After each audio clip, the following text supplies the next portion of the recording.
Go on, take a deep breath. In and out. Pretty amazing, right? It's something we do thousands of times a day, completely on autopilot. But that simple action is powered by this incredibly precise machine inside all of us. So, let's take a closer look at how it all actually works. So our respiratory system, it's this whole complex network. Air comes in through your nose and throat. That's the upper part. Then it travels down the windpipe, the trachea, and into your lungs. And that's where all the magic happens. The whole thing is designed to work in this perfect, delicate balance. But what happens when that perfect balance is thrown off? When the seal is broken and the whole system just starts to fail? Well, that's when a simple breath can turn into a really serious emergency. Okay, so to really get what goes wrong, we first have to understand how it all works when things are going right.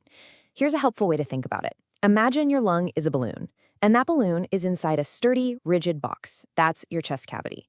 Now, for that balloon to inflate, the box has to be totally sealed. And I mean it, that seal is everything. See, there's a very specific pressure difference between the air inside your lungs and the space just outside them in your chest. That difference is what literally pulls your lungs open so you can breathe in. So the key takeaway is the whole system depends on that perfect, airtight seal. So you can probably guess what happens when that seal is broken, right? Air can leak from the lung into that space where it absolutely doesn't belong. And that is when a very serious problem can start. The fancy medical term for this is a pneumothorax, but really all it means is a collapsed lung. That air that's leaked out messes up the whole pressure balance, and our balloon, the lung, it just can't inflate anymore. It deflates. And as you can see here, they aren't all created equal. A small leak, like on the left, might just cause the lung to partially collapse, but a large leak on the right, that can cause the lung to collapse completely.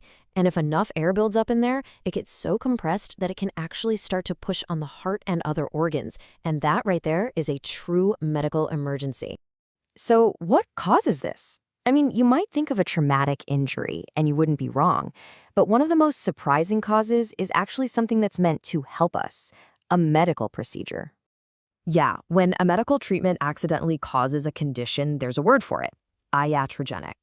And what the data is showing us is that the number of these iatrogenic pneumothoraces is actually going up in hospitals. So, why is this happening? Well, modern intensive care relies on some really powerful tools. Take positive pressure ventilation, for instance. That's when a machine literally forces air into the lungs of a patient who can't breathe for themselves.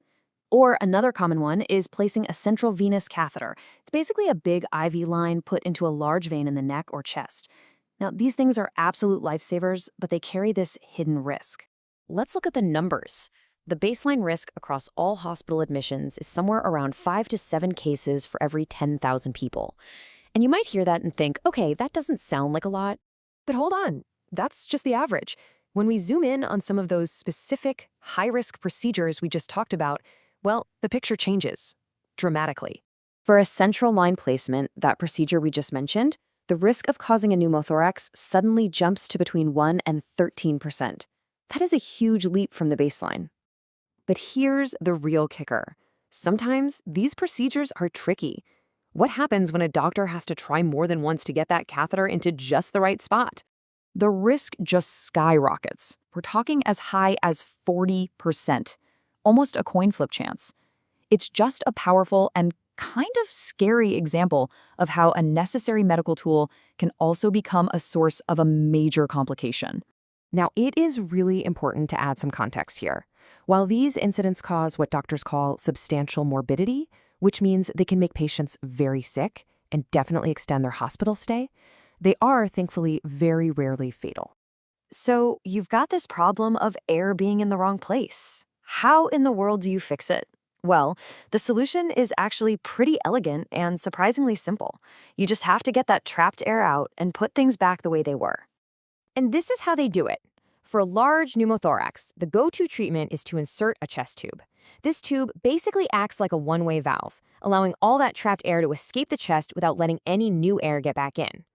The process is pretty straightforward. First, the tube gets carefully placed right through the chest wall into that space where the air is trapped. Second, the air gets removed, sometimes with a little gentle suction.